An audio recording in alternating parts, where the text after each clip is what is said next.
Greetings. This is Lord Vader. And I'm Admiral Akbar. Don't listen to him. It's a trap. Oh my, are all these people in one room? This is terrifying, R2. We're doomed. Hey, would you shut up back there? I'm trying to get the hyperdrive to work. Strange. Do not argue with each other. Be peaceful, you must. Listen to Craft Brews and Geek News. Happy you will be. So welcome everybody to another episode of the Brewmasters Club cast. Here is what you have to look forward to in tonight's episode. I'm smelling what you're stepping in. That's a good one. You can have that. I'm picking up what you're putting down. It's fine. Another one. I think I just ruined it. I haven't read the notes. What does it stand for? Electronic 3. What are they going to do next year when it's E4? It's not E4. It's just that's what it is. Clap, clap, clap, clap, clap. No.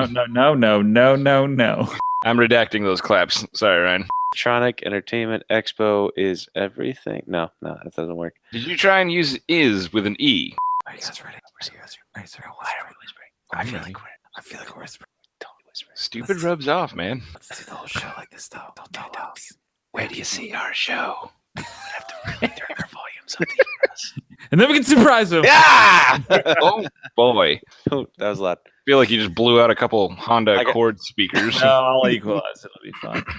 We will tend to this later. We will tend to it right now. What are we tending to? Let's get started. Oh, geez. Wow. Really? Somebody's got the burpees. Now, is this checking the mic, dude? Sound check, speed check. Roll speed. Can we go back to whispering? Sound speed. Yeah. No, we're not going back to whispering. You're welcome to whisper the entire time if you'd like, though. Ryan, I can't take you seriously because I watched The Departed last night. Yeah, you saw my half brother. You a quap. E3, the entertainment. It's going to be hard to look at you from here on out. We could have had a magic hat trick. Dude, oh! Sick. So I am one of the few people who was absolutely butthurt by Last Jedi. Not few. There's many, and I am quite butthurt about The Last Jedi. Like, so is this going to be the reason that we don't get a solo 2? A solo dolo, if you will? Like, we're not getting a solo dolo. I'm telling well, then that's hashtag solo dolo. Oh man, we haven't done a hashtag in a while. Do you feel the need? The need? Do you feel the need? The need? The need. Do you feel the need? I'm waiting for you to finish the line. Speed! What if Top Gun 2 is the sharks from Deep Blue Sea flying planes with Samuel L. Jackson? God. And Tom Cruise is the only guy that can take them all out. Oh my God. Sharks have flippers, right? Do you feel the need for teeth? Nope, hate that. All right. Hate that real bad. Do you feel the need to feed? Boom, there it is. That's it. End scene. The Labo Ryan is the cardboard kit that you could buy to put your video game stuff into, and then you could have sex with it. What? I'm just kidding. Great. We have to move on. Goddamn dinosaurs! Whoa, how did we get here? From Pokemons. Okay, I still don't follow. But Ryan, you got anything on that? All right, moving on. When he touched the pillow, it's like, where did the bad man touch you? Point to it on the pillow. My God. This is taking a turn.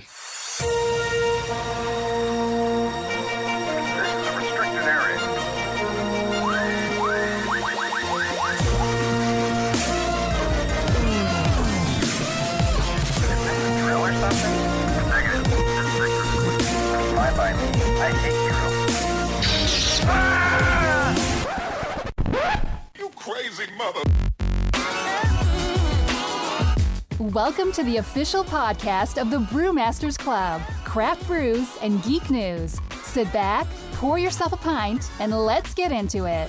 Now here's the founder of the Brewmasters Club and your host, Donnie Gallagher. Welcome, Craft Beer. We are the official podcast of the Brewmasters Club here, Craft Brews and Geek News, talking about national stories, local flavors, and your favorite geeky nuggets of pop culture. I am Donnie, joined this evening by two lovely, handsome young gentlemen. First off, Mr. Lausman, how are you this evening? I'm doing good, man. Really? Yeah, I'm really excited about the show. All right. Well, very much to be excited about. We are less than a week is not even fair. It's like 3 days away from E3, the entertainment. Jeez, I forgot already. Electronic. It is the Electronic Entertainment Expo. Got it. Excavator. And one other gentleman to join us and talk about it this evening is Mr. Broodboy813. Ryan, how are you, sir? I'm doing great, Donnie. I'm doing great.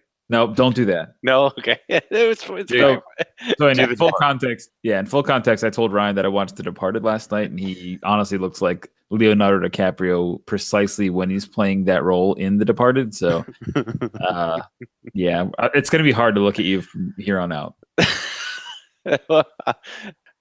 Well, it's great to be here. How's that? I just want to know, are you a quap? Not today. Wait, that was that was Australian. That was Australian. Take two. I went straight from Boston to Australia. That was a quick flight. It's pronounced Boston, by the way. Boston. Move along. What we do on this particular podcast is, as mentioned before, we talk about national stories. We talk about beer stories. We talk about geeky nuggets of pop culture as we spit a little tease out there. E3 is coming up starting first thing Monday morning. Actually, I think it starts just before. We'll get into that in a minute. But as we kick off every episode of the Brewmasters Club podcast, Craft Brews Geek News, we talk about what are we drinking at the moment? What are we going to drink in the near future? Who wants to kick us off, boys? You said what we're drinking at this current moment, and I thought we had to do it while we were drinking. And be like one of those ventriloquist that things. Make for terrible audio.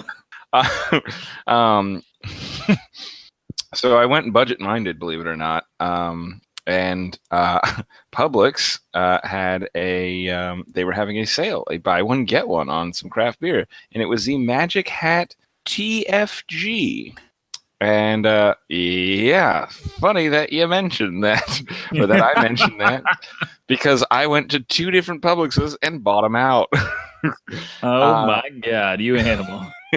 Well, I did it because if you do the math, that's $5 a 6-pack. You can't get Bud Light for that. So that's a good deal.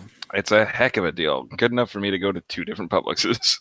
So, love it, by the way, actually. This has been fantastic. The TFG is their India Pale Ale. It's a rock solid IPA. I don't know how much further I should go on about it. Maybe it was Donnie with this. Well, maybe we just talk about it together because obviously both of us shop at Publix, so it is a pleasure there to shop. But it is. It's always a pleasure. Spoiler alert! Yeah, I brought the same thing. So, Ryan, I'm hoping you don't have the TFG. Well, it's funny that you brought up the buy one get one situation. Oh no! Because I bought Magic Hat's not so India Pale Ale, whatever. But I was going for that one to share on the podcast. So, but they were sold out completely. So I have a rain check for 3 sets. No shit, dude. We could have had a Magic Hat trick. Dude, oh, sick. I can still go. I still have Magic Hat in the fridge. Well, we technically do have a Magic Hat trick because Ryan did get a rain check, and that's amazing that Publix does that. So, for all intents and purposes, for the first time in 69 episodes, we all, undisclosed, brought the same beer. I blame Publix. Ryan's freaking out right now. I can't even say it. Nope. That's pretty amazing. That's pretty amazing. I'm not gonna lie. Remarkable. There are no 69 jokes going on tonight. Nope. Okay. Well, you realize that it's been literally 70. It's been more than that. So we have like almost. I think we have 90 some odd episodes posted. But wow, for the first time in nearly 100 episodes, we have all bought the same beer for the same episode. Wow. What are the odds? What are the odds of that? Of all the beers, you can't pass that bargain up, and it's delicious. Well, and also they position it very well. Like it was like as soon as you walk in the door, they're like, "Hey, you want to get this beer?" I was like, "Oh, well, I've never had that beer. That's fine. Let's try it out." It's not me. 12-pack for $10. Yeah, sure. I actually got the last 2 6-packs at each Publix that I went to. both times. Like I went in there and I was like, oh, there's only 2 left. I was like, well, you kind of can't pass that up. So I swooped them both. I wasn't even going. One of them, I was trying to go to a Burger King and got all turned around. Well, see what you should have done there, last man. Exited the Publix before you were looking for your Burger King. But anyways, yeah, that too. Well, But no, you should have bought them, then gone back inside and said, you guys are out of this. Can I get a rain check? And can I get 3 sets? And that would have worked. yeah. Not to take advantage of it, but anyway, that's cool. yeah, and that's how you screw Publix. No, it's very good. So, but the beer. Okay, so now that we've all talked about, so Ron, I'm guessing you haven't actually tried it. Not that specific one. No, I had the Not So IPA or something like that, which is really good. It's like 5.1%. Well, we'll get back to you. These bad boys, I think, are 6.7. But Laos, what did you think about it? Extremely smooth, and my favorite part about them is they don't have that like kind of crazy. I want to say almost like marzipan, almost like back taste. Like sometimes I'll drink a marzipan, the malty, like real. Yeah, and it's so overpowering that when I drink it, I'm just like, okay, I can have 2 of those maybe. Like it just is smooth the whole time. It's never abrupt. It's not very in your face. So you would say it's a rock solid IPA? Yeah. Yeah. Certainly would. I don't. It's a juice. It is a juice. It's so on here. I think whilst you read through half of it, but yeah, it's got a smooth malt backing, which is exactly what you're describing. I don't taste any grapefruit. I get a little bit of peach, orange, no cherry, but it is smooth and it is a juicier IPA, right? Like it has more of that fruit characteristic to it. I'll say this: I drank one the other day, and my girlfriend said, "Did you just eat an orange?" And I was like, "No." That's weird. And then I didn't realize until later I read the can and I go, oh yeah, there's citrus in here.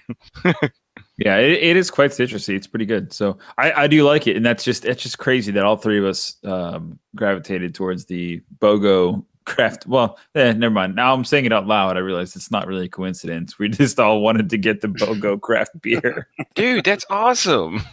I mean, that's cool. It's just bizarre that we all picked the same one. But anyways, Lelsman, you got anything else to roll it out with that on the TFG? I don't know how long Publix is doing a sale, but if you're listening to this in the state of Florida, drop what you're doing, call into work, go to Publix. Call into work? Immediately. Going to Publix on your way to work. There's no time for that. Cancel all your plans. You know everyone listening to this is running late already, all right? Just you got to call in, and if you do like a 2-hour thing, you might as well just call the whole day. You know this. This isn't new to you. Sit with your 6 packs on your lap. Absolutely. And then just double on back home and then kick it and enjoy the day.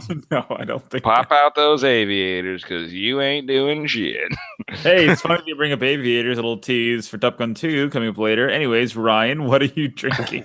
Well, what I had in my glass when we started the segment was the Tokabaga Red India Pale Ale from Cigar City Brewing. And I love this beer. It's a red IPA. I think I might have shared this a couple of months back, if I'm not mistaken, where it's just that might have been Diver Down. But again, a really good red ale that's not appreciated. It is an IPA. It's malt forward. It's just a good blend of hops and just malt flavors. It's just really, really, really delicious. So yeah, that's what I got tonight. And I got 3 of them. So there you go. Fantastic. What do you got on tap, or what's coming up next? Well, so I am tapped out, but what I have fermenting right now is the coconut and lime ale and the jalapeno IPA, which will be serving for the Tampa Bay Brewing Company's Craft Brewers or Home Brewers competition, June 23rd. So there won't be anything on tap till after that in my kitchen or in my kegerator, but everything will be getting ready for that event. So yeah, fantastic. No, and I wanted to share with you so remember that 300 micron mesh reusable essentially muffin bag. Yeah, it arrived today. I checked it out. It fits in each of my Pico kegs. Sweet. So what I'm gonna do on Sunday, considering that we brewed it last Friday, I'm gonna go ahead and test it out on the Lipstick on a Zombie Pig, because we're gonna drop it in with, I've pre-measured out my 1/4 pounds of strawberries and my 1/2 ounce of basil, and I froze it last night. It's thawing now, so by Friday it should be good to go. I think I'm going to drop them in there on Sunday evening and let them sit for 5 days on the beer, and then I'll cold crash next Friday. And by 2 weeks from next Friday, so basically right after your birthday, Lost Man, Lipstick on a Pig, a zombie pig, should be good to go. Now, the key difference is that when we did it with Ryan's brewing system, we actually put all the ingredients in about 15 minutes left to the boil, which gave us some good strawberry flavor and a little bit of basil. But I don't know if we didn't put the quantity in correctly or if it cooked out too much, but it just didn't have the same flavor. I'm hoping in secondary it might, but I don't know. We'll see. That's the beauty of experimentation, my friend. Yeah. So, and I think that tool will be really useful, and I hope it turns out good. Now, I will tell you, found out tonight that Tampa Bay Brewing Company does now have or was brewing a strawberry basil ale, but they might have forgotten the black pepper. I don't know. Well, I don't remember the black pepper being a really strong flavor in that beer. Mossman, correct me if I'm wrong, but Yeah, I think it grounded it though a little bit. Like I think it kept it from running away from the sweet. yeah. Well, we'll just have to We'll have see. to try it. Yeah, we're but gonna I have can't wait to try see. yours, and I'm actually really happy to have been part of that process in the brewing because it changed my mind. I mean, it was so peaceful. It was peaceful brewing, in my opinion. So yeah, it was neat. I have that when I close my eyes and I imagine that beer, the original zombie lipstick on a pig. That is, it is still to this day one of my most favorite beers. So we've got to get back there somehow. But it's good to have goals, right? Absolutely. So 3 weeks hence, literally another show. We may have some There we go. to talk about. So good. All right. Well, let's not burn too much time. We have a lot to talk about. Essentially, the next thing I have here on the news, we've already talked about the Pico packs that I've got in my possession now. Of course, one of those was the lipstick on a zombie pig that we're brewing now. I also have the triple. Thanks to everybody that went online to our group there and voted. And I don't know if you guys noticed, but there's a lot of traction on that group now. The Facebook group, Craft Brews Geek News. Your buddy, I think it's your buddy Ryan, Corey. He's somebody submitted an Obi-Wan story today, and there was somebody else that submitted something yesterday. Like, there's a lot of traction on that group. I've never, to my knowledge, I don't think I've spoken with that guy. But he seems pretty cool. He's actually always commenting and liking our posts and engaging with us. So it's and I think 3 of his friends actually sent us friend requests last night as well to be part of the Facebook page, which was kind of nice. So they're all in the group now because they all like craft beer. So yeah, well, we're almost, I think we're like looking at 70, 75, something like that. But again, we started this thing like 2 months ago. So thanks for everybody who's joining, and please continue the conversation. Talk about whatever you want. I tried to tease some stuff out there tonight that the group is taking off so well. And we do appreciate everybody that does join, support, and just throw this conversation around, because there's a lot of stuff going on. There's a lot of news. There's a lot of fun stuff that we talk about, and you won't get it all if you just listen to the podcast, of course. So join the group, Facebook group, Craft Brews Geek News. It is private because everybody in there is awesome, and they've all been very supportive and nice, and we want to keep it that way. So if you're join the group and you're an asshole, you get bounced the F out. So don't be one. But do join if you like the conversation. Moving on. So we do this thing every 2 weeks, right? So every other Thursday, we record an episode. We try to provide content between as often as we can. We do beer fests and private interviews and all sorts of fun stuff. But let's see, I don't know when it was, but the 30th of May, the Pico Brew system, and if you're again part of the Facebook group, made a huge announcement. I guess it's effective January 2019. Pico Brew owners will be able to actually buy a reusable, fully customizable, empty Pico pack. So that now, as we said, the only crux to this system that is the Pico Brew is that you can't physically go to your local beer supply store, drop in your grains in your bill, and then brew the beer you want to. And that was the key difference between how Ryan brews beer and how I brew beer, is that Ryan has the ability to go out and customize it to the nth degree. I have to literally build a grain bill, which I did, and which we have now, the lipstick on a zombie pig, brewing. But this is the absolute game changer that we were talking about. And as of right now, it's $50 on Kickstarter, on Pico Brew's Kickstarter campaign to help launch the Pico U. So I wanted to open up to you guys just to talk about, but is that not the coolest thing that Pico Brew has launched since the Pico Brew? Big fan of it. Yeah, sounds awesome. I don't know how it's going to work, because obviously you would want to put your ingredients in and then make sure that that your programming is correct, so that say for instance the lipstick on a zombie pig, if it turns out that boiling it for the last 15 minutes is the best way to do it, how do we get to program that? I mean, are these things reusable? Are they a one and done? I mean, I don't know, but the original kit, you get 5 pico packs, 5 hop packs, 5 mash bins for $50. I mean, that's awesome. Then you get the stainless clamps that can adhere the top to the bin itself. You get the bittering, pieces of it too. So very cool stuff. But this is the game changer that we said, hey, listen, if Pico offered this, it is unstoppable in terms of the convenient craft brewer, right? Absolutely. And you can, so Donnie, you said it yourself, you put together the recipe for your newest lipstick on a zombie pig, right? You did that from the website, but they send it to you. So, which is fantastic. But what if you have another idea, just like an inspirational idea, you write it down real quick and you want to go and brew it. Now you can have that freedom to just go fill your grains, come back and just brew something same day. You don't have to wait for something to come. Not that it's a bad thing to wait for, but it's a little more freedom and a little more expressed. And it kind of goes along with the whole Pico Brew system as being, I wouldn't call it express brewing, but it's more simplified in nature. And I think that adds to the simplification of it.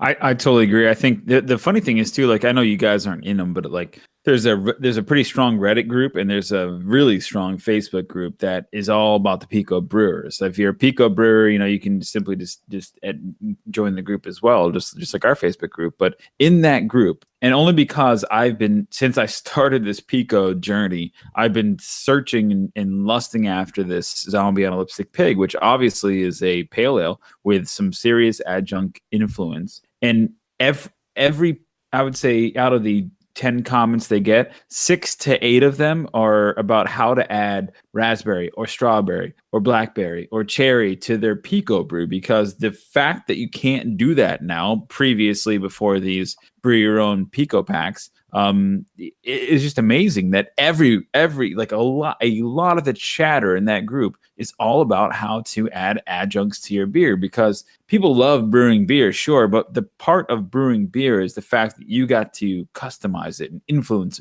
it a bit, which is why, like, when I brewed my custom pack for this lipstick on a zombie pig, which it could come out like crap, but it could come out perfectly, right?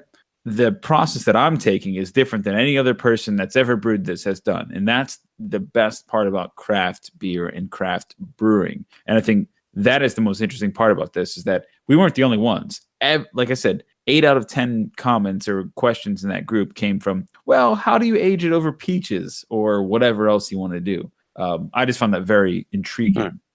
Yeah, absolutely. I mean, that's fantastic. That is exactly what we were asking for. I mean, I kind of like it. I mean, so the way, just so I understand, the way that you can order a custom Pico pack right now is where you say what you want and they send you the actual little bag, and then you kind of just, if you follow the instruction from there. Well, it's neat. Like the one that I actually ordered is you go in and there's imagine like a slider, right? So you say, how many grains do you want? I want this many grains. I want of this variety. I want this thing. And then you go on to the next stage and say, well, what kind of hops do you want? Well, I'm looking for a citrusy hop, but I want it to be a little bit sweet. And then I want a really strong aroma. And I want it to be really bitter. So you go back and add 2 ounces of this. 2 ounces. It's a very unique and dynamic order builder, if you will. And then you get to the next stage. Well, I really want it to smell very strong. And so at the end, you have like this totally custom made beer and a little description that says exactly what you could expect from it, but you never really know, right, until you actually brew it. So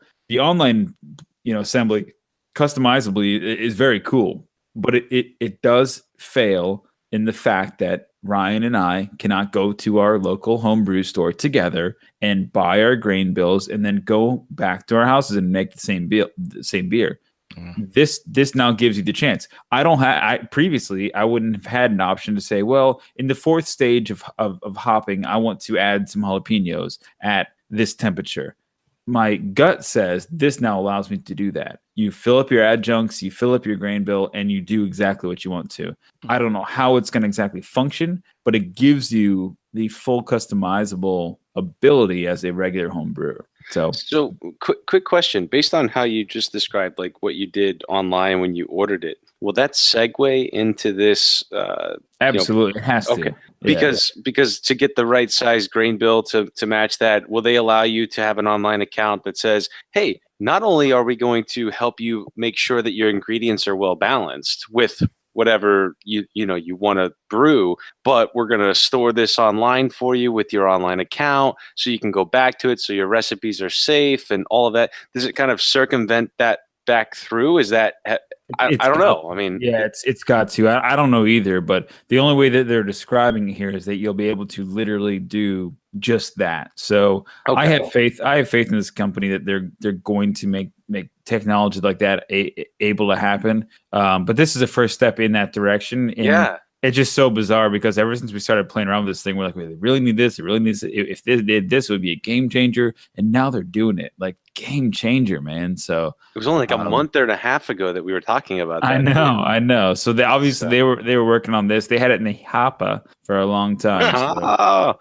yeah. Well, it'd be really neat too if almost like a social media platform kind of thing where people could share their recipes and their beers and their how the flavor profiles. So you could say, hey, I really like the way this guy made his beer sound. That's his own recipe. I want to try making that in my Pico system. That's already in place. So like, oh, is it? Okay. Yeah, okay. That's already in place. So like if the zombie lipstick pig comes out real well, I can submit it for not replication, but for a highlight, and I can say, hey, if you guys want this flavor, this is how I did it. Here's the recipe. Here's how you dry hop with it, XYZ, and you can put it back on the market. Then we talked about this before. If I did that, I would get residual sales off everything that was sold from that pack. So like you get 10% of the $25 that it costs to order those ingredients. So that's something they've always had in place. But okay, I must have missed that part. Sorry.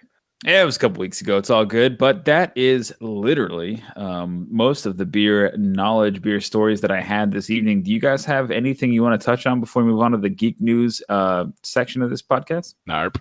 Narp. Okay. Well, it was a busy week for geek news specifically. I know that a certain Laos A man has not seen the Solo movie yet, so we won't spoil it for him. But no spoilers, whatever. It's a box office disaster, and it's making a lot of heads spin in the Disney movie machine. Ryan, again, if we're thinking about this like we've talked about the last one without any spoilers, I'll start it off. I honestly really, really enjoyed the movie. It wasn't necessarily that I enjoyed it because it was an excellent portrayal of a Star Wars story, or that it was better or worse than Rogue One. I feel like it was very different from a Rogue One, from any other story.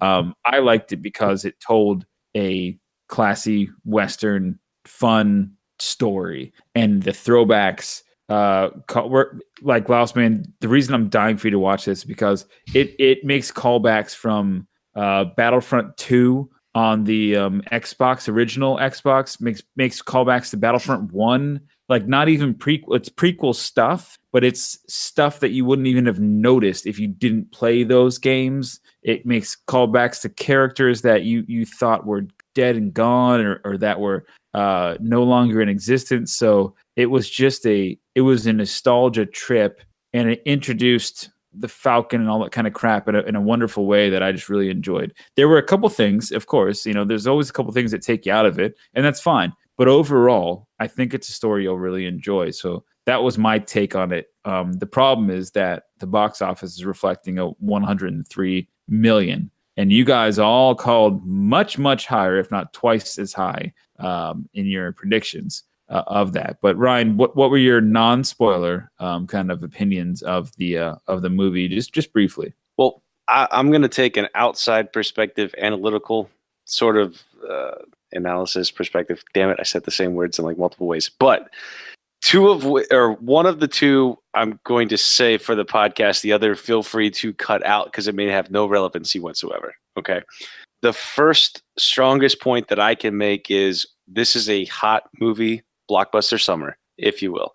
And we are coming off Infinity Wars. We are coming off even Deadpool 2.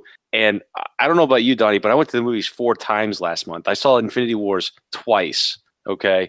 And thankfully, I went with you for Deadpool, so I didn't have to pay to get in, but I still paid for beer.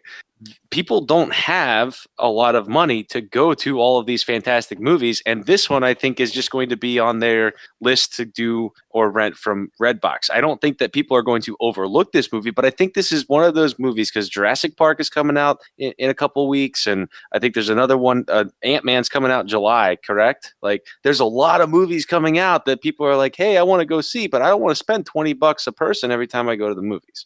That's my main sort of pushing point to this, where they're like, Solo can take the back seat because we got episode 9 coming soon, right? So, what, a year from now, something like that. Yeah, year and a half. Year and a half. So I think they're taking a back seat coming off episode 8. The second point is this, and if I'm wrong, I'm wrong, and you can cut this out completely. A week or 2 before the movie came out, Donald Glover did a music video. And if you think about it, with the way things are right now, hardcore fans of anything would either be turned on or turned off. Now, I'm not saying this had a direct correlation to why people aren't going to see this movie, but there is some potential backlash for the music video that he had and then the role of Lando that he's playing.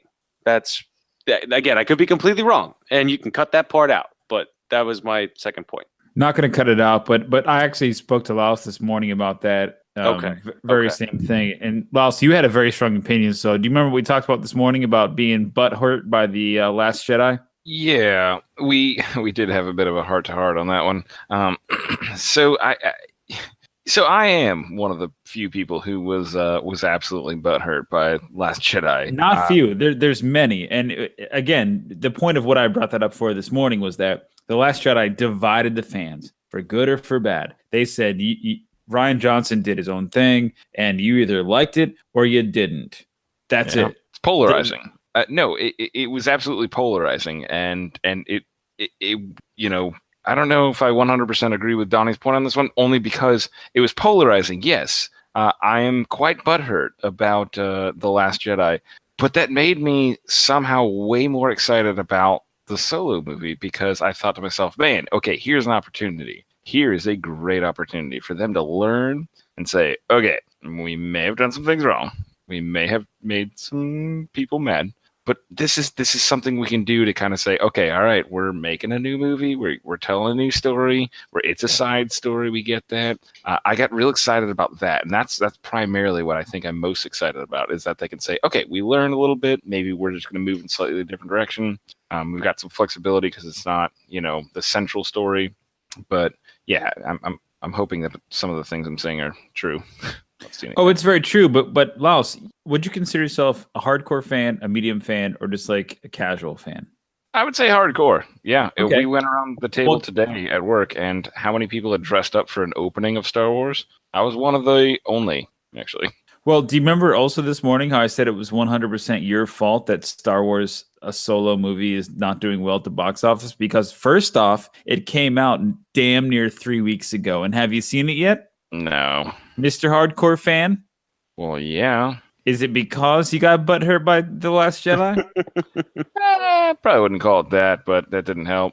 I'm just saying. I'm saying the divisiveness of The Last Jedi threw a lot of really solid Star Wars fans into the casual fans. It split a lot of people and said, I'm not sure if I need to go out and see this. To your point, Avengers, Deadpool 2, Ryan, you said the same thing. They need to stop, and I think they will. I think this is the last Star Wars movie that will ever come out in May. December is Star Wars, period. It's no 2-3 movies a year. It is own December and make it your thing. They could have pushed it. They could have waited. Different things might have happened. Repercussions, I don't know. But for Pete's sake, like Avengers came out 2 weeks before. That's crazy. It's crazy. Yeah. Yeah. And you make a great point, because I think even Rogue One came out in December. Yeah. If I'm not mistaken. It wasn't a summer movie blockbuster, if you will. Wasn't it? Or was it February? No, it wasn't February. I'll have to Google it because it No, definitely. I think it was December. I think it was. So it was episode 7, then it was Rogue One, right? And then episode 8 a year later. Yeah, it was December. You're right. Yeah, There you yeah, go. So good to call. your credit, Mhm. I think you're absolutely right. There shouldn't be a Star Wars movie intermittent. Yeah, so Force Awakens came out in December 18, 2015. Rogue One came out December 10, 2016. Solo came, which is the second standalone movie, came out May 24th, 2018. 5 months after the last. Oh Jedi my came out in God. December. Episode 1 came out May 19th, 1999. There the fucking reason is right there. Well, we announced that when we were talking about Solo. Solo was the only other Star Wars movie to come out on that same day in May. But they were doing that as a nostalgic kick. But that was when it was planned. When they kicked it over to Ronnie Howard, they should have been like, "Listen, man, we're gonna push it. Just push it to December and keep it there," because they did 2 months of marketing, which is not a lot. They did it right after The Last Jedi, which was not well received by all fans, and they did it amongst superhero summer. You know what I mean? Like it just. They set it up for failure. So They really did. They really did. Yeah, they really did. I don't think that, again, haven't seen it yet, but I don't think that the time of release it should warrant how much a movie is going to actually make. I mean, I know that plays a part of it, but I hate that we're talking about like months here, because like imagine this conversation 2 years from now, everyone's going to be like, May? What about June though? Like it doesn't matter, in my opinion. That doesn't matter that we're forgetting about June, just clipping out that portion of our calendars. I mean, I don't know. That kind of sucks.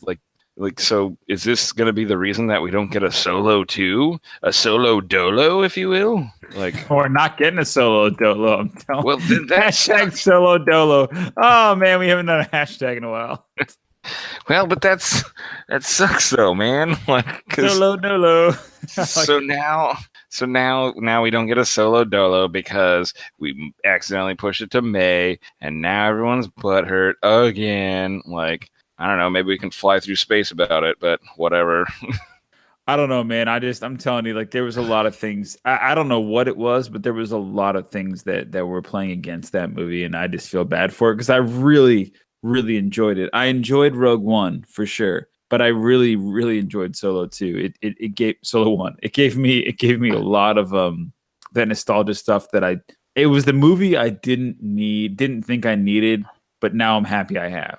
That's what it is. But that's what I was saying. Like, you haven't been like, oh man, that boat scene. Am I right? Like, you've not been like, the movie sucked, like, or it had a crappy. No. I mean, obviously, everyone has a crappy part, but you're not like, oh man, that thing was just a big old stinker on it. Like, you were like, this is a great movie. It came out in a crappy time. Like, that's unfortunate. Yeah, and that's it. That's really it. That shouldn't judge a movie's merit, though, and that's what bugs me about friggin' all this, box office, big box office smash, whatnot. Yeah, blockbuster. No, I totally get it too, man. And like, hey, the movie made 150 million. I'm like, is that good? Is that real good? No, it's not. It's not good. It's not good because this movie cost 300 million to make because of the reshoots. So, 100 million on opening weekend is not good. And Laos, you are 100% to blame. On the second or third weekend after that, even worse, from what I understand. Well, Rogue One made 500 million before it cleared like any kind of global numbers. So Solo may make 200 million, which means it's $100 million deficit, which is bad for Disney. So how do we gauge this moving forward with these movies? Because there's talks of other movies. I think Obi-Wan Kenobi movies or something like that possibly in the works. Obi-Wan and Boba Fett are already in the works. They're happening. Right. So we've kind of talked about it a little bit, but what do we expect from those release day weekends? I mean, is this going to set the precedent? Okay, well, good. Then there you go. No, I'm just saying I don't know that. I'm just saying it'll be a little more strategic, I believe. The biggest problem, so if you look at this is my opinion. If you look at this compared to Marvel, right? Marvel is 19 movies in still. With those two included, Rogue One and Solo, you're looking at 11 movies for the Star Wars franchise completely. Now, this is the 70s. This is the 2000s with George Lucas just doing his own thing. This is the new stuff in 2015, 16, 17, 18. you're looking at 9 or 11 movies. 19 movies in the last, I don't know, 10 years. When did Iron Man 1 come out? 2008. So 10 years, right? Yeah. 19 movies, but yet the Marvel universe is so cohesive and so integrated that it works, and it works on almost every level, no matter how old or young or whatever fan base you are. So why does that work? Well, if you remember when they decide, wow, Iron Man did really well, we're going to set up a phase 1, a phase 2, a phase 3, and we're going to roll all these movies out. And maybe some of those movies fell off the radar, came back in, were prioritized, deprioritized, but they had a plan. The Star Wars franchise, when they came out and said J.J. Abrams is going to direct episode 7, or I'm sorry, episode 8 or whatever it was, The Force Awakens, he was like, oh yeah, we're just going to make this one, and then we'll make another one, and then we'll make another one. But we don't have necessarily a unified plan. The thing they're missing from this equation is this unified plan. And it's equating to this now, where they're knee-jerk reacting to every little thing and every little movie drop that happens, right? Have you thought about it like that? No. That's pretty solid. I like that. Yeah, that was a good explanation there. I mean, Marvel has a plan, but there is no plan for Star Wars. They make a movie, they see how it does, they rotate and they go, okay, well, let's try it this way. All right, well, let's try this. Well, let's throw in these standalone things, but there's no plan. Well, but put a plan. Marvel also, similarly to DC, has comic books to go off of that are 30, 40, 50 years old, whereas Star Wars is its own universe. Now, there are books, but Donnie, you've read a lot of the books. Like when Solo, when you were watching it, was there a lot of references? Was there stories? Was there plot lines that hinted towards all of this stuff? Like, I mean, well, that's people are coming up with, because that's the problem. I think right there, there's a disconnect because people don't know a lot about Solo's history before he met Luke. Like, to them, Solo's story was told when he met Luke. So now telling the backstory is different because it's not like finding out how Tony Stark becomes Iron Man. Yeah. There wasn't a Star Wars movie where you learn how Solo becomes Solo until 30, 40 years after the original movie. I mean, I feel like we could burn another hour. Yeah, or two we could. But there's that's my point. Like to kind of go off of yours. But I want to shoot a hole right in the center of your point, because your point is your point is you're saying, well, there's comic books that have been going on since the 50s. Well, that's fine. Star Wars started in the 70s, right? And they've been making expanded universe, so stuff that Disney literally said, this is no longer canon, it's no longer part of the universe, and it's irrelevant. But each movie they make, they pluck a thing from each one of these things and they throw it into the movie universe. So to say that Star Wars doesn't have 50 years of comics, that's just inaccurate, because they do. They have the whole entire Han Solo had 3 kids at one point. He was he worked in the mines next to Chewie. He was saved by Chewie at one point. There's a million gajillion stories out there of this expanded universe that Star Wars, now owned by Disney, has deemed not canon. That's fine, but they can pull from any one of those stories to make this cohesive picture. The thing is that they're not doing is they're not saying, well, let's look 2, 3, 4 movies from now, like Marvel did. And they own Marvel too. So like they have the footprint. They just don't have the mastermind that's steering the ship behind, Kathleen Kennedy, who's simply just a producer. But we got to move on. Lost Man, did you have anything else?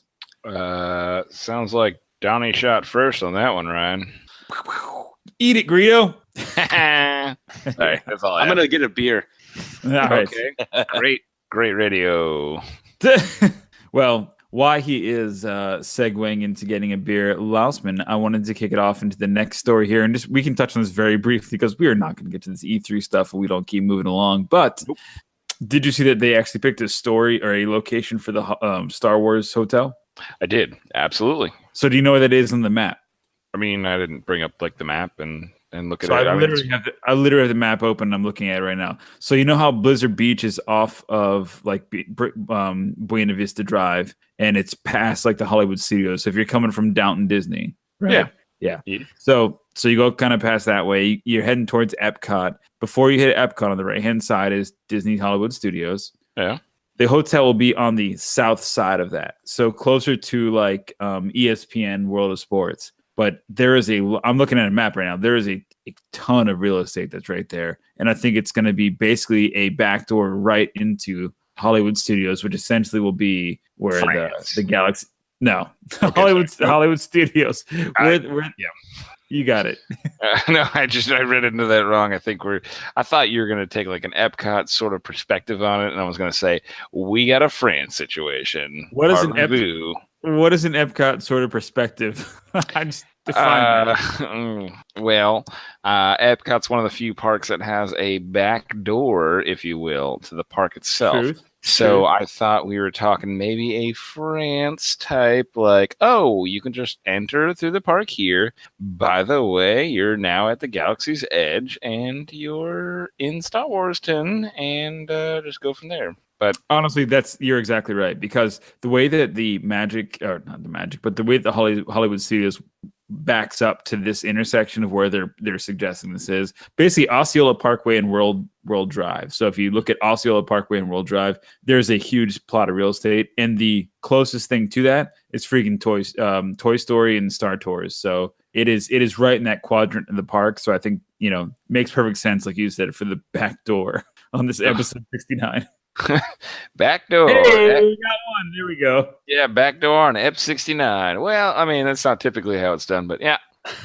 Hey, man, we had to throw a tie in there. Anyways, moving on. Last man, again, another quick one. Then we have to get to this E3 stuff. It is happening in like 3 days. So, not even 3 days. It's literally happening in 2 days. 2 days from now, E3 will be happening. So in between, I just want to get you guys real quick hot poll. Hot poll here. We've done this before. God. Hot poll. Hey, Ryan. Yeah. What's this, last man? Do you feel the need? The need? Do you feel the need? The need? The need. Do you feel the need? I'm waiting for you to finish the line. Speed! Was I supposed to finish the line? Is that what I don't know, man. I don't know where I was going with that. It was kind of out there. Anyways, Maverick. Wow. Top Gun 2 begins production, huh? Pretty exciting. Yes. I can't wait. Oh, too many question marks on that. Nope. Notice a little hesitation there. Why? Why the hesitation? Top Gun 2? Hell yeah, it's awesome. Yeah. Well, so honestly, Tom Cruise looks like he just left the set of Top Gun 1, but Val Kilmer does not. I'm sorry. So it's a little different. Yeah, it's a little different, but I'm sure. Okay, so Tom Looks Cruise. aside, I won't judge the movie, but go ahead. Well, Alice, do you know what that bird is in the background there? I was just actually pulling up the sweet pics on that. I was going to take a look at that, take a poke at that bird there. I don't know what it is, but it looks pretty intense. I'm guessing he's, of course, an instructor, something like that. Looks like he's about to retire. Yeah, of course. I'm too old for this shit. Kind of like, I can't do this anymore. Yeah, a little Murdoch situation going on. I think that's probably what it's going to be. And then they've got to fight against drones from some Mission Impossible spinoff. I don't know. And then it crossbreeds into the Star Wars universe. No, I'm just kidding. I have to imagine that it's an F-22 Raptor, but unconfirmed. I mean, you're the planeman. Planeman? Didn't we already have a drone fighting movie? What was that called? Like with Jamie Foxx or something? It was like yeah. Eye in the Sky or Stealth. Yeah. That's different. That's not an F-22. That's a fictitious, ridiculous movie. Plane, yeah, that's self-intelligent like sharks in Deep Blue Sea. They're Deep Blue Sea piloted sharks, right? The sharks pilot the planes. And then Sharknado came around, and that just wipes them off. Actually, not so fun fact. Deep Blue Sea 2 is coming out directly to DVD. Directly to DVD and digital very soon. You should be gravely disappointed to watch those mother this. effing sharks in a mother effing plane again. Or would they have? Oh my god! So I'm gonna need a bigger TV. What if Top Gun 2 is the sharks from Deep Blue Sea flying planes with Samuel L. Jackson? God, as he's disappearing. Sharks on a plane. Sharks on a plane. Highly illogical. Sharks on planes. And Tom Cruise is the only guy that can take them all out. Oh my God. Do they all have little tiny like like reverse scuba tanks? I don't get full it. of water. It's full. The planes are Oh, full. so the whole plane's full of water. The cockpit's full of water. Cockpit's full of water. It's And the the sharks- opposite. So of they're in the regular- ocean. So the plane crashes and No, plane Well, flies. Oh, Sharks. planes. Oh, it's as a plane flying through the Sharknado. Yeah, and they control it with their Oh. flippers, like the plane, right? So they sharks have flippers, right? Do you know there's at least 1 million people in this country that would watch this? I would watch sharks on a plane. I would I have too. the movie poster saying every landing is a water landing. Do you feel the need for teeth? Nope, hate that. All right. Hate that real bad. Do you feel the need to feed? Boom, there it is. That's it. And Get it, Tom Cruise. Get it. end scene. End that article. Whatever. Hashtag day one. Go fuck yourself, Tom Cruise. Top Hashtag- Gun Maverick is starting. Who cares? E3 starts in a measly 2 days. E2. In. Oh, right. We will not be there to cover. We will be watching into all the live streams. If you are not familiar with E3, as we struggled before, it stands for Electronic Entertainment Expo. It is the premier press release, press conference schedule for all of those things, video games, fans, and belovers galore. So please enjoy as we start to talk about a bit of Toshi Station speculation. Nailed it first try, Lost Man. As we go on and continue to describe what we think may or may not arrive at this year's 2018 E3. First off, press conference schedule. Literally 2 days. Electronic Arts starts 2 p.m. EST. All these are going to be in Eastern Standard Time, so I'm just going to stop saying that. Sunday, June 10th, 4 p.m. starts off with Microsoft. Bethesda, 9:30. Devolver Digital, don't know who they are, but that starts at 11. Monday, so that's the 11th of June. Square Enix should be some interesting stuff. Ubisoft after that. The PC Gaming Show, which is typically what, like a mix of No, yeah, I mean, yeah, it's a lot of PC dev guys, like a PC. bunch of Dorcases standing behind Okay. a table with a hole just squawking at them. That's the whole conference, if you ask me. But yeah, And then you've got Sony at 9 p.m. on Monday, June 11th. And then round it all out with Nintendo, which will probably be very uneventful. I'm not sure. yeah, cardboard shit show. Hey, we've got a Labo vibrator. I mean, I don't know what they're going to come out with. But I hope they just stop doing that. They say, hey, take your $700 Nintendo, yeah, and then rummage through the garbage real quick and come up with peripherals. Like, how does that fucking work? It does work. It's very bizarre. And I don't even think Ryan understands what the Labo is, but No, it's he doesn't.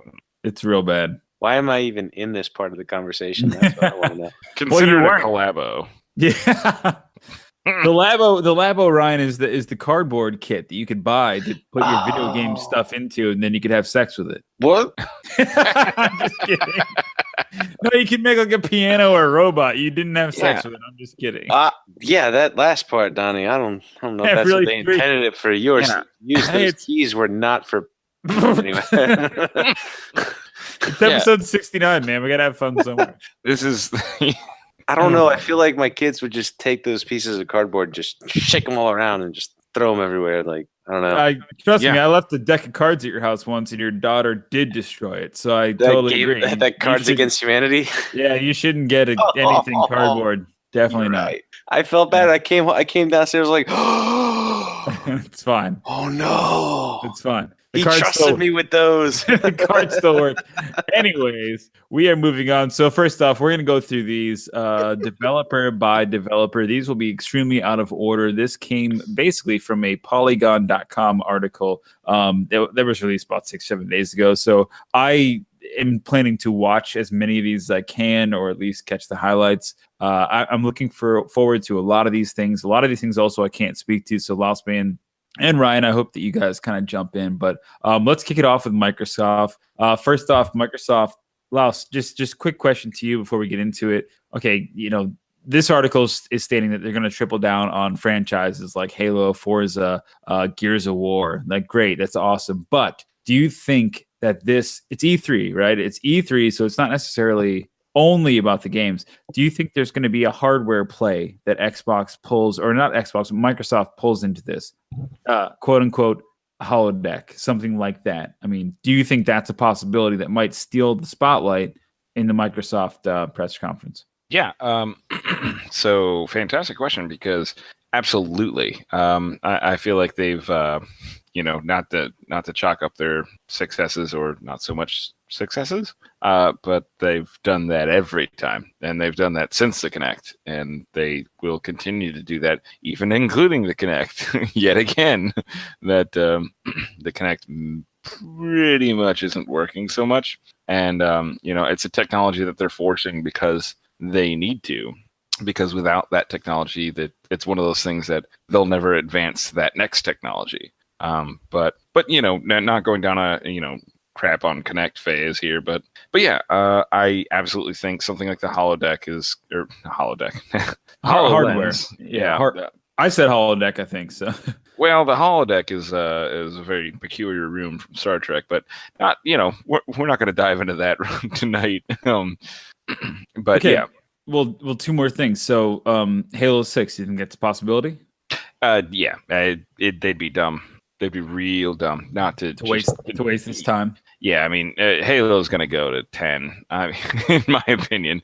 And there's no reason to stop. I mean, they've already started and stopped a war, and then started it again, and then said, well, now it's a different kind of war. And then they went, well, now it's different again. like it's... Yeah. Okay. So part B of my 2-part question. Do you think, I mean, I know that you've been slowly embracing and just listening to me and my fandom of No Man's Sky. Now that in July, so literally a month from now, a month and a week or so from now, it will be available for the first time on Xbox. Do you think that we may, and this is totally off script here, get a No Man's Sky teaser, trailer, gameplay capability, something that will be released during the Xbox piece, only because that would equate to PC and PlayStation 4, but you could sneak it in as an Xbox exclusive and get the attention. Do you think that's a possibility at all? Because I mean, we talked about last time, multiplayer, new expansions, base building, fighting, dogfighting, 4 groups, all that kind of crap. Do you think that's a possibility? Or do you think No Man's Sky is too segmented? So I would actually kind of go in between both of those options, and I would say sort of a hybrid option. Xbox is notorious for wanting to back the little guy, so they constantly push like smaller devs and just smaller developers, I should say, for games that may or may not be ready to go mainstream and whatnot. I mean, but they'd like to push that, like they like to give those sort of developers either the freedom or the success or the failure of trying something out on a mainstream mainstream platform. So do I think that No Man's Sky could potentially make it on there? Absolutely. Would I absolutely put my money on a small snippet of a trailer where they're like, these are some of the games that you could look forward to, and it's like blank, blank, blank, No Man's Sky for 25 seconds, blank, blank, blank, and then that's the end of that clip? Yeah, that's kind of where I think they would sort of align and then say, like, look at all this cool stuff you can do. But I agree. They have to do something because there is nothing on the Xbox platform. Like, Xbox is sucking a bag of dicks right now. They have nothing to show for whatever is going on. They really don't. I mean, they just simply don't. Yeah, except for the backwards compatibility and the fact that you can play your Xbox games on your PC. That's great, but like, so that is not why you buy a console. Sorry. But what are you doing when you buy No Man's Sky on your Xbox and you can play it on your PC, but it originally was a PC? That sounds like, why couldn't you have done this from the beginning, you asshole? That's what it sounds like to me. I'm like, all right, who's the jerk here? I mean, there's some questions that are raised for that particular situation. But yeah, so I mean, do I think they'll make it a focal point? To get back to your original question, I'm going to say no. I'm going to say it's a snippet in a collage at best. I agree. And that makes me sad because like I'm really dying for more information about it, but it's fine. Well, try being day one on Minecraft, bro. Like, everyone was just like, this is a computer thing. That's all we wanted to do. Try being an Xbox One owner. That's all. It's just like, wow, this is a thing. I mean, boy. Like to reiterate, I just got a PS4 in December, so I just got one Yeah. Black Friday. We're good. We're on the same page here. Yeah. All right, moving on. Sony. Let's talk about Sony. I know we don't have a lot to say about Sony. this. Well, we have some. I guess Ryan, you can say whatever you want to. We don't. The only thing I'm excited about for Sony, and this is the PS4, right? This is the system we all have. Is that the Spider-Man game looks really promising? It looks very good. Laos and I played the Spider-Man game on like PS3 a long time ago, and it was okay. I mean, it was good. It was the best one, whatever it had, of a superhero movie or a game. It was really good. So I'm very excited for this. I think it's gonna be good. Am I gonna get it? Probably not. Things like Death Stranding, Last of Us Part 2, I may actually pick up before then. But I think those are also going to be cross-platform, so I'm not overly concerned with anything that Sony's really going to bring out for this. Last Man, Ryan. Well, so being that Sony's kind of between PS4 and PS5, all that fun stuff, do you think that there'll be any sort of inclination or announcement as to when? Well, because I think they're 3 years away from releasing PS5 or something like that. Like, are they going to tease it? Are they going to show something? Like, is there an in-betweener sort of thing going on? Well, there is an in-betweener. It's the PS4 Pro, like, right? Like, that's technically the PS5, quote unquote. But that came out a year and a half. S's and well, that came out a year and a half after the PS4 did, right? So like, maybe even longer than that. So like that was kind of the intermediary. But no, I think it's a great freaking point. And I've heard that many times. I don't think that Sony is going to use this press conference to announce the PS next, whatever it is, the next PS4 or 5, whatever it is. I don't think they're going to do that. I think this is going to be heavy on games, heavy on stuff they teased last E3 or last year ago, and I think it will be showing a lot of demos, enabling. Part of the beauty of being at E3 is that when you see these press conferences, then you walk out of the conference and they hand you a device and you say, "Go play the game now." We just talked about this game and now it's available. In 3 months, it'll be out there in the market, and that's when E3 and the culmination of what it stands for really comes together correctly. I think that's what's going to happen if they're going to announce PS5. I think that's going to be a different platform. But Last Man, what do you think? Yeah, so I'm going to go ahead and agree with you on that one because this would be a poor opportunity to announce the PS5. I mean, it just doesn't make sense. Too much stuff. Yeah, well, it doesn't make sense as a company. PS4 isn't even like dying yet. Like it's not even like being outclassed by its TV. It's they did have some lower sales, but I'm just throwing that out there. They have lower sales because I mean, I think they're still in the lead. But I mean, lower sales while still being in lead just means that slow month, bro. Like, but I mean, for everyone, like, gotta drop it down to 300. Yeah, again, I don't think now would be a right time at all because once you drop that next system, once you say, "Hey, guess what's in the works?" People go, "Well, I ain't buying another controller for my PS4." Like that's true. They say, "I'm not buying a lot of that stuff," because they just go, "Okay, I'll wait." Like, so you don't do that while a system still has life. So I don't think the PS4 is in jeopardy of that at all. So it'd be dumb. What I do hope is that they touch base with a lot of things that still do need to be corrected. Like some of these free to play games, I think they've gotten a little out of hand. I think I would love to see maybe some updates, maybe some new free to play games that kind of have a different sort of take on the whole system. Things like War Thunder, they kind of, in my opinion, they're not that fun to play just because they're so like caught up in themselves. They kind of just they say, "Oh, it's free to play," but by the way, if you don't spend $3 at least, you're kind of just you're BF'd. Yeah. So yep. No, I agree. I think a lot of that crap sucks, and we'll get into Nintendo, but Nintendo also does a lot of that crap with their apps and stuff, and we will get into that in a second. But I just want to bring up the fact that PlayStation 3 came out in 2006, November 2006, and the PlayStation 4 came out 7 years later in 2013. So for them to announce PlayStation 5, quote unquote, right, in 2018, which is 5 years after their PlayStation 4 came out, it's probably not going to happen.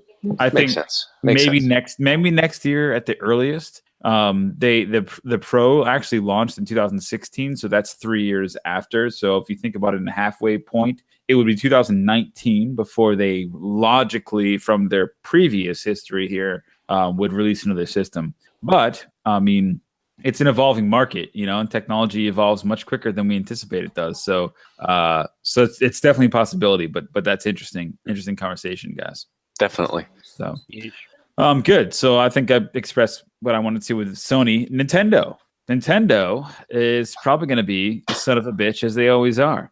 This is pretty divisive. Last E3, they literally teased Metroid Prime 4 and a Pokemon game and Smash Brothers. So I think they will absolutely, without a doubt, I will put $100 on it, touch on at least those three titles. I think that they're going to have, I don't know if it'll be a playable demo or if it'll be gameplay footage of Metroid Prime 4. I do not think that's going to come out in the near future, but the point of this E3 is that they said everything we talk about at E3 is coming out this year, before 2019, which gives me hope. So Metroid Prime 4, I think they may or may not even discuss because it might not come out this year. We know for a fact the 2 Pokemon games are coming. The Pokemon whatever Pikachu and whatever Eevee are all coming out. And those are retreads, which also, I think we talked about it offline, not online, but we talked about your opinion of that. So if you can go into that for a bit here in a second. I think that there's a Star Fox game coming out, Star Fox Grand Prix, something is like that is coming out. But besides that, I mean, there's those are the heavy hitters. But Laos, first off, give me your takes on the Pokemon game, because we talked about it, and then we'll talk about Super Smash and Metroid Prime. Yeah, so in a nutshell, there is that trailer that is out. In my opinion, it was extremely misleading. There's a trailer that for those of you who haven't seen it, where it almost appears that some sort of augmented reality or VR or something is happening where a Pikachu is all about like helping you out in your day to day, and then hey, let's play the game, and then you get into the game and it plays almost 100% like a Game Boy Advance version of like a older Pokemon game where you're slightly top down, and you're still turn based in the fighting, and everything's still kind of hit or miss. Just chuck a Pokeball at it and call it a day, sort of. Which is fine for those people who love that. But Ryan, did you ever play the Pokemon on like Game Boy and stuff? Oh yeah, because Laos had red. You had red, Laos. You had blue. I had red. I had blue. Yes. Yeah, I still have yellow, blue, and silver. So I used to have 2 Game Boys, so I go back and forth with the cord and change Pokemon. Actually, I still have all my cartridges upstairs. I'm proud of that. Me too. So with 150 Pokemon or 151 Pokemon, including Mewtwo on one of them. So Ryan, did you just hear the explanation of what this may be? Essentially, what they're doing is there was Lost. What version was it? Was it yellow or was it something else? Where Pikachu literally followed you around. That was yellow. That was yellow. So Ryan, because that was the one with Pikachu on it. That was yellow. No, it has Zapdos on it, but yeah. No, that was during the Legendary Saga. So whatever, it doesn't really matter. Zapdos wasn't legendary. No, he was legendary. It doesn't freaking matter. Zapdos wasn't. What I'm saying is that at the end of the day, what they've done is they replicated the old Nintendo, like the Game Boy version, and they brought it to Switch. Are you excited for that, Ryan? I might actually buy a Switch for that. Just for that. Yeah. Because Laos if you listen to the last 10 minutes of his monologue, he's very upset about it. Why? Yeah, I'm pissed. Because they literally did I miss why already? I'm sorry. Yeah. Yes. Bit, yeah. You're really jamming on that phone. But yeah, no. It is the Game Boy version. The Game Boy version returned. Like you're basically going to be doing exactly what you did on a Game Boy Advance several years ago. It's even the same view almost. It's not so much a top down, but it's at that angle. And so but it's what you did several years ago. What about all the new kids that haven't played it? Okay. And they're okay. So here's the thing. I bought Madison a Game Boy Color, and we played Pokemon for a little while, and that was about it. If all the new kids coming in, they're all getting the new Switch, and they're all playing it, and they see the graphics. If you hand them a Game Boy and say, "Hey, go play this," what are you gonna do? They're not. They might play it, but they're also used to Pokemon Go, and they're trying to go outside actually and catch Pokemon. But now you reinvent the game, different elements, different places, but almost the same thing. I mean, it's kind of the same visual. I saw some photos. Now you're bringing in the younger generation, so you don't really care about the older generation that played it before. You want the newer generation to play it because they're your bread and butter. That's the deception and the moneymaker at the same time. I will see some logic in that. Absolutely.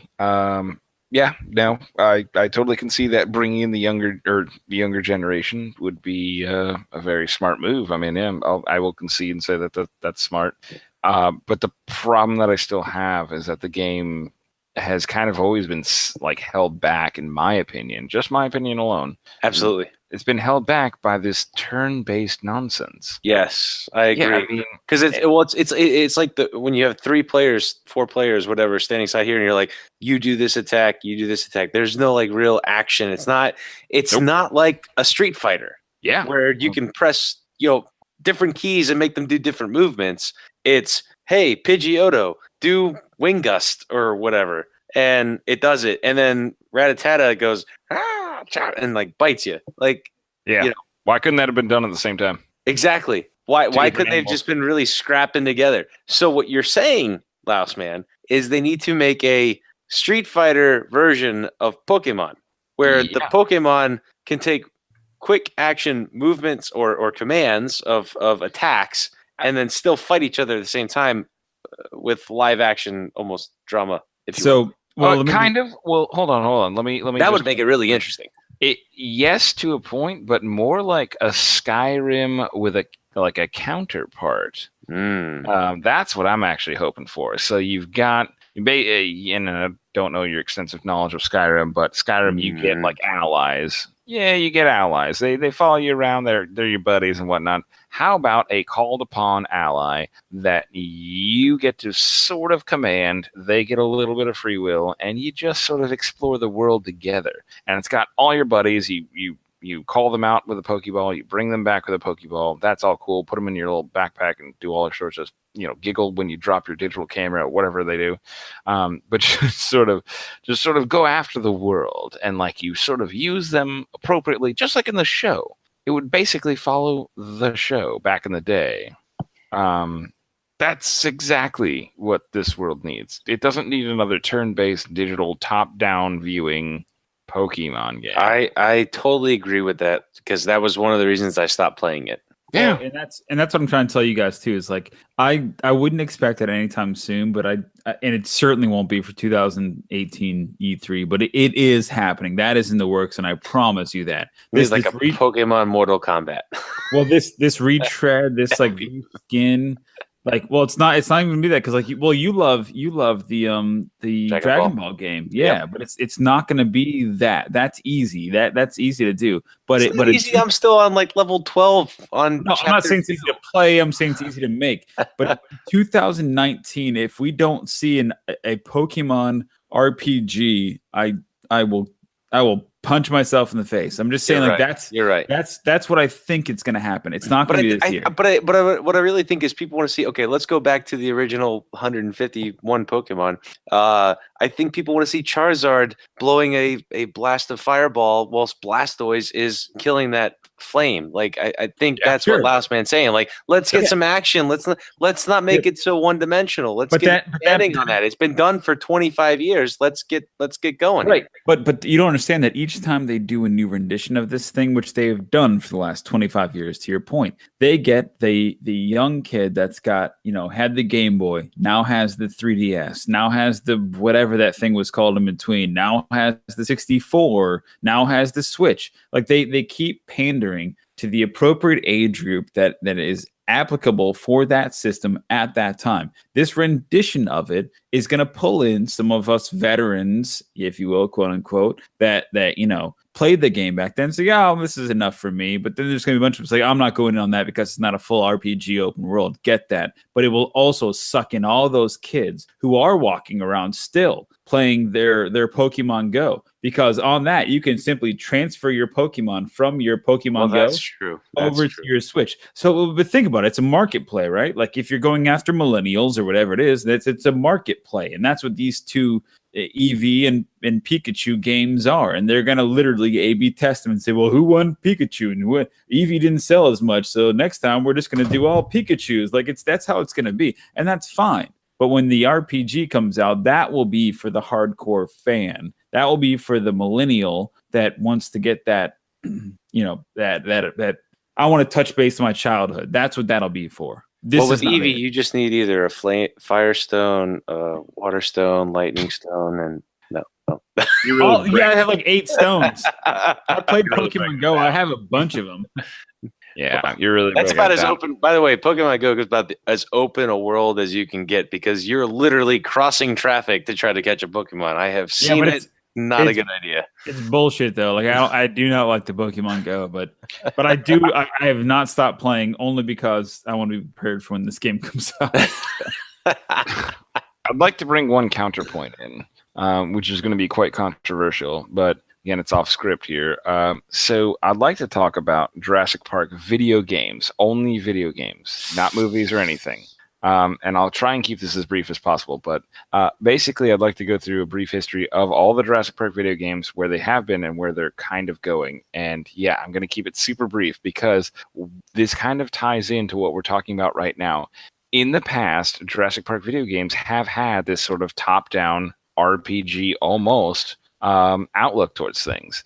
We had it on, I believe it was the Super Nintendo, or actually it was the regular Nintendo, either which way. We had one where you ran around in the park, things had already gone, issues already hit the fan. You ran around in the park, you picked up dino eggs, you had fun, you ran from monsters. It was great. Since then, every single, well, I shouldn't say every single, but most of the Jurassic Park video games have kind of been garbage because they've been missing the mark.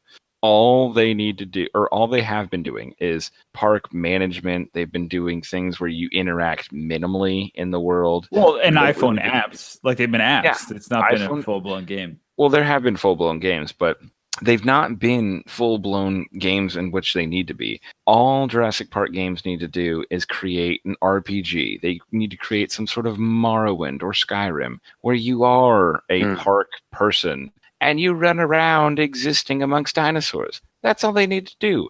But that would be fun if you got attributes and better guns and stuff like that. It's Grand Theft Auto in Jurassic Park. That's all you need to do. That's it. That is it. It's game over. NPCs are dinosaurs. That's all you got to do. The game is going to be a huge hit. But what they've done is they created Jurassic Park Evolution, which you are a park manager. You figure out how you want to raise your park, and then you only sometimes get to be a first-person view riding in a Jeep or a helicopter to assist tag dinosaurs. That's it.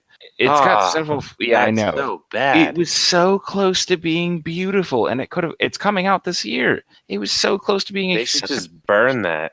All they got to do, again, make that same game, but Grand Theft Auto rules. That's all you got to do, and that's the end of the rant. But we won't. You don't even need to put that in if you don't want. If you want to, that should be talk about. If you want to talk about Jurassic Park Evolution later, I mean, it's a big game. It's coming out soon. I didn't see it on the notes, but it's very similar. Sounds like The Sims. Now I want to talk about Grand Theft Auto 5 quotes in a Jurassic Park World game where it was like, "I'm walking here."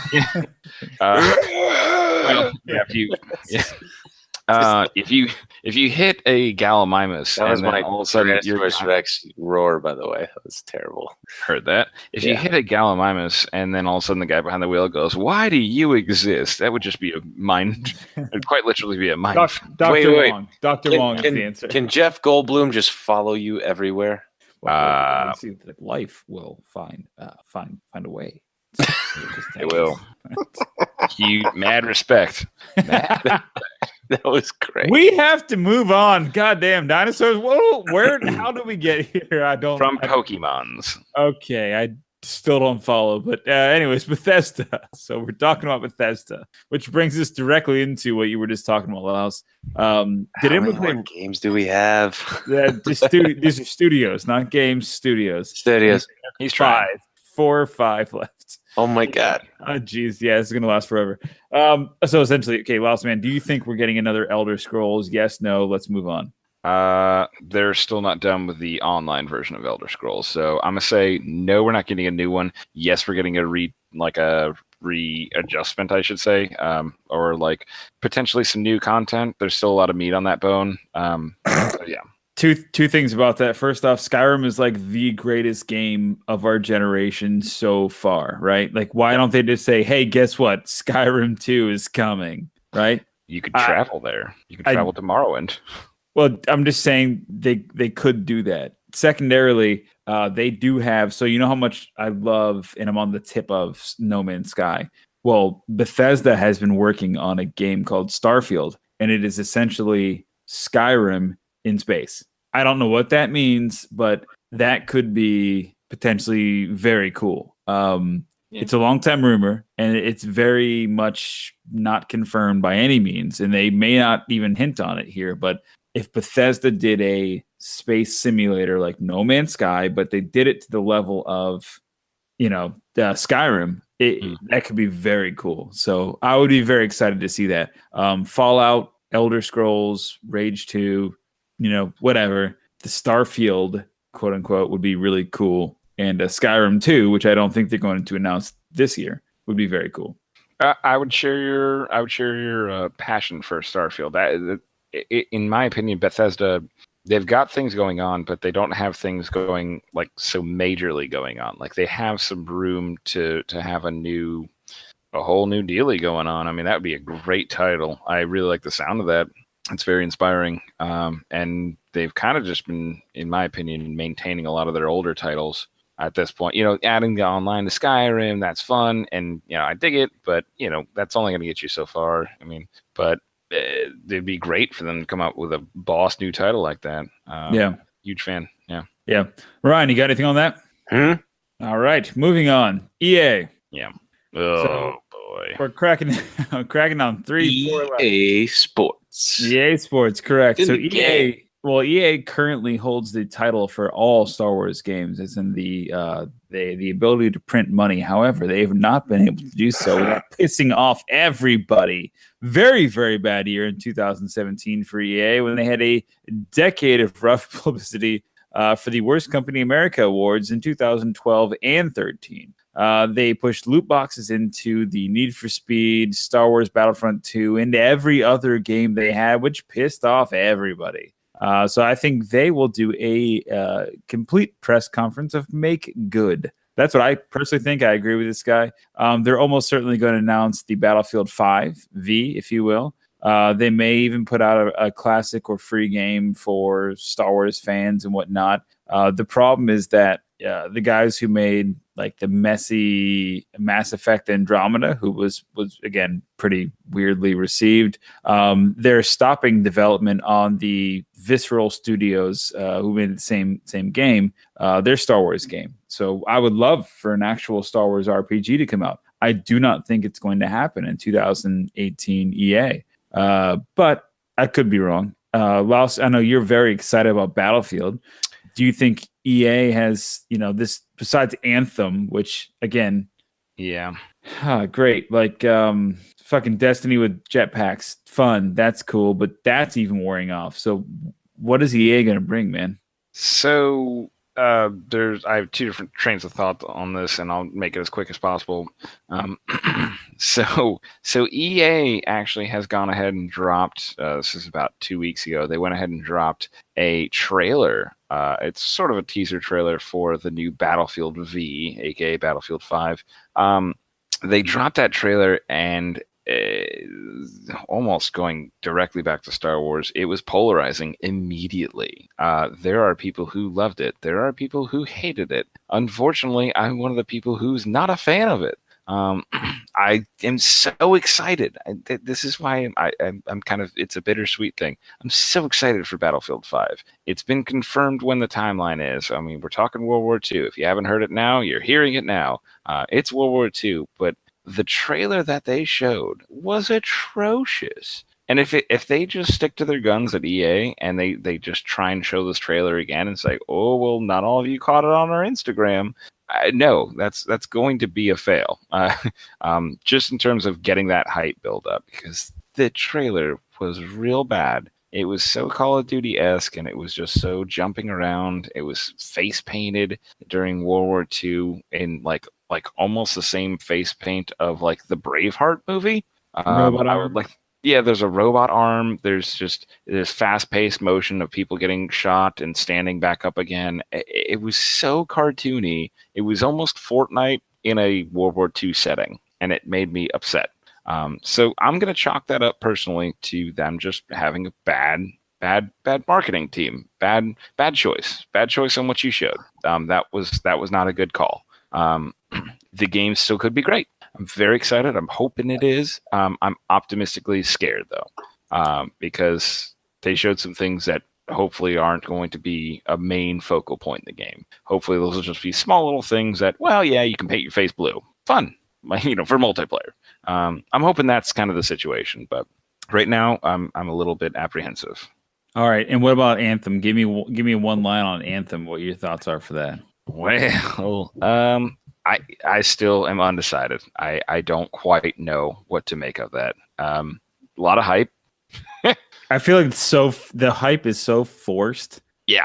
Like, it's not like people are saying, "Oh, I'm really excited." It's like, you should be excited about Anthem. It's gonna rock your world. Really?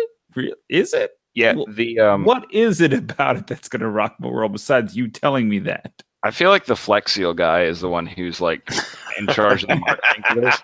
He's like in an Anthem boat somehow, where he's like, I can fly a jetpack. Yeah, he's at the bottom screen door. The bottom of this boat is powered by jetpacks, and I am not sinking because Flex Seal. Flex Seal. Anthem. Which I do. I do stand behind that product. I've used Flex Seal on my gutters. It works quite well. So. Well, fine then. My Pillow. I don't give a shit. All right, moving on. Featured on our next podcast, Flex Seal or My Pillow. That guy's super. That creepy. one too. Yeah, that guy is so. He touches the pillow so mustachy. Yeah. When he touched the pillow, it's like, where did the bad man touch you? Point to it on the pillow. Oh my god! And he's like, right here. He's just like, and he's fluffing it, and he's like, yeah, he's like, it's like he's playing the piano, but he's really just fluffing pillows. Really just blowing buttholes. Yeah. Wait, what? Oh. You're just giving How belly much blows longer all is these this children. episode going to be? All right, we're ending very soon. This is taking a turn. You said that 3 hours ago. This is taking a turn. All right, well, quick hits here. We're gonna get quick hits. Ubisoft, ready? Go for it. Oh my god. Assassin's Creed, we got it. Okay, damn it. That's what I was gonna say. They just made a movie. Make another one. Just get on with it. You really think they're gonna announce another Assassin's Creed? I feel like Origins just came out literally last year because it did. It did, but then there was Russia, then there was China, then there was so many Assassin's Creeds that they don't need to keep doing the same deal. But what about Assassin's Creed rumored to be set in Greece? Would you be down for that? How about a futuristic one? All of them are futuristic. Yeah, I was about to say, how about they all have the same name? How about that? Okay. So I quit having to learn all these damn names for people I'm calling myself. How about Square Enix? Take it pinball. They're going to pinball. Simple. Got it. That's bad. That's bad. Let's take a controller with 19 buttons on it and let's use one. I never played Kingdom Hearts 3, but everybody says Kingdom Hearts 3 is coming. That's fine. Good for you. Don't care. Just Cause 4. I do care about that because I love Just Cause. Love Just Cause. Yeah, I mean, that would be cool. As long as I keep those little hand jets, that's all I need. That makes my heart happy when you put a jet. Like you could put a little jet thruster on anything, such as a cow. You can put one on the front of the cow, one on the back, and then two on the sides, and then the cow just goes and blasts off into space, and that eventually explodes. But until that point, nothing better. All right. Last but not least, Activision. Come on, really Call of Duty. That's fine. Destiny 2 expansion. That's fine. Blizzard. I do think they're going to do more with Diablo. I think they're going to have probably some throwback Diablo, like Diablo 3. I think there was rumored that was coming out. I don't think it's out. Yeah, I don't think it's out yet. So I think they'll get some more detail on that. Destiny 2 expansion. Obviously, they'll throw something in the mix. And Call of Duty, I mean, are you expecting anything from Call of Duty, Wes? DLC. That's about it. I mean, there's nothing for them to do right now. Zombies. Yeah, it's an inevitable. Yeah. I mean, they're known for that now. Like, I mean, they do these like, but there's something to be said about the zombies that they do. I'm not going to go into detail, but orange eyes, like very blatant. Like, all right, well, those are one kind of zombies, not like any other movie ever, but whatever. Zombies. Yeah, I mean, it's just not even. I don't know. I'm not amused by it anymore. That's just my take. Yeah. All right. Well, me neither. But overall, are you excited for E3? I am excited for E3, except for it's on Pacific time. So do you think, just again, in one sentence, do you think that this is going to be the most influential, most exciting E3 of all times? Or are you saying, as we said, at the beginning of this year, man, video games don't have like a ton going on. Like, what is this going to be? I think there's going to be some upsets. I really think, so I doubt that it will happen, but I think that Microsoft is going to pull something out of their asses. Like, I just think so because they've got nothing going on. I think Nintendo, we know it already. I don't think that's going to be anything crazy. I think the Microsoft stuff's going to be pretty impressive, and I think there's going to be some EA make good, and I think that's the biggest thing I'm taking away from it. Last man, like, give me your quick hits. Yeah, so EA really needs to play that hustle. I mean, they gotta play a hurry up defense on them. And yeah, they're totally gonna do that. But I have to say, at some point, at what cost? I mean, yeah, we dig it. You're trying to give away things. You're trying to say, oh, cool, we don't charge money for loot boxes, and we don't do all that jazz anymore. That's great. I'm so glad you had to clarify that by saying anymore. Like, I mean, yeah, not too thrilled with what that's going to mean, because that's just going to mean everyone running around with stupid blue faces and peacock suits and dumb, stupid stuff. And yeah, that is what it is. But moving beyond that, I don't think, just speaking as a whole for E3, I think you're right. I don't think PlayStation's going to really do a whole lot. They're going to say, hey, we got some cool games coming out. Neat. And then Xbox might try and pull some big rich maneuver where they say, oh, look at these goggles you can buy, or oh, look at this dongle you can entertain. Yeah. Yeah. They're probably going to try something like that, but in all honesty, what they need to do, I hope they come out on stage and just totally just get it in some dongle.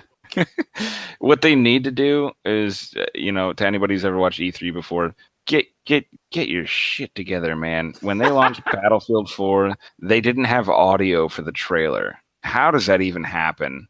I don't know. And it was Microsoft. It was Microsoft, and like Phil Spencer, or not, wasn't Phil Spencer. It's the PC. It's the PC's fault. The PC isn't working here. I'm sorry. It's favorite part of that E3 where the audio didn't work for Battlefield 4. They were sitting, a whole room was sitting in silence. They were playing the trailer, and he goes, "We're gonna need a minute." And then he turns to the screen and looks at the screen just to avoid everyone else. And somebody goes, "Fix it!" And he goes, "We're trying." And then he looks back at the screen, and it was like, oh, things have not gone your way this day.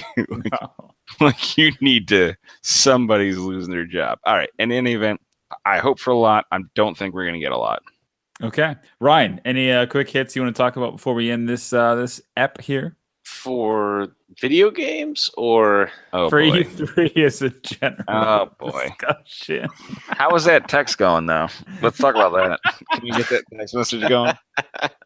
How is their after-school program tomorrow? Like, I have to know. No, I'm good. I've got something post E3 stuff, but not for E3. So. Okay, good. Well, I just want to say thanks again for everybody paying attention. I know this was a rather long one, so we'll go ahead and wrap it up here for episode 69. Come on, I had like 4 or 5 versions. My name is Donnie. You can find me at the Brewmasters Club on Twitter, Facebook, Instagram, and everywhere else that you can find your favorite socials medias. Please do take a moment. We actually asked, if you've listened this long, thank you, first off, for listening this long. We asked in our last episode to rate and 5 stars or whatever on iTunes, and you all did.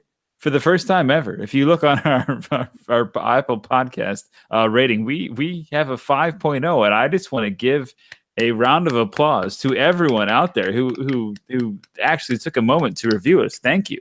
And if you're doing it on SoundCloud, if you're doing it on Podbean or wherever else, or Google Play, we really appreciate you. And if you could do it again, that'd be great. If you haven't done it already, please do throw us a review or a like if you're enjoying this content. If you're not, don't leave it in the review. Just reach out at Brewmasters Club, Twitter, Facebook, Instagram, whatever you want. But let us know. But we do appreciate everybody who has given us a review, and we do encourage that for the future. Mr. Lousman, where can the good kids find you? I can be found at Mr. Lousman, and with a soft cough, hashtag soft cough, from my compadre. Good time for whispering. He's Great back to time for whispering. Yeah. And Mr. Whisper, where can we find you? Before I say that, I just did want to drop this in here. Tomorrow, the new trailer for the new Halloween movie will be coming out, and I think that's actually pretty intriguing. But you guys can find me on Instagram and Twitter at BroodBoy813, and you can also follow us on the Craft Brews and Geek News Facebook page, Craft Brews and Geek News. There you go. It is an approval only ask to get in, but that is again so we can weed out the assholes and keep all of the good people, which is what I hope to be everybody's listening in the group, because we're enjoying it so far, and I'm really having a good time. So thank you all for being there. Mr. Rye Guy, as we say at the end of every podcast, please take us home. Ooh, I wasn't ready for that one. Mr. Lousman, as we say at the end of every episode of the podcast. Whatever lifts your skirt up, man. Nothing about like E3 or anything. Like I just went with an old cowboy quote. Maybe an hour ago. You guys are, really, it's very bad. Here, come back to me. Come back to me. We're back to you, Mr. Brood Boy. Just say it. Should have asked me that an hour ago, Donnie. Okay, yeah. Hilarious. That was really good. Okay, well, that's about I'm stopping now. You've been listening to the official podcast of the Brewmasters Club, Craft Brews and Geek News. Grab a beer with the guys and be sure to subscribe to catch additional content. Add this podcast to your favorite RSS feed or iTunes. Chat with the guys on Twitter at Brewmasters Club and Facebook and online at www.brewmasters.club. Cheers!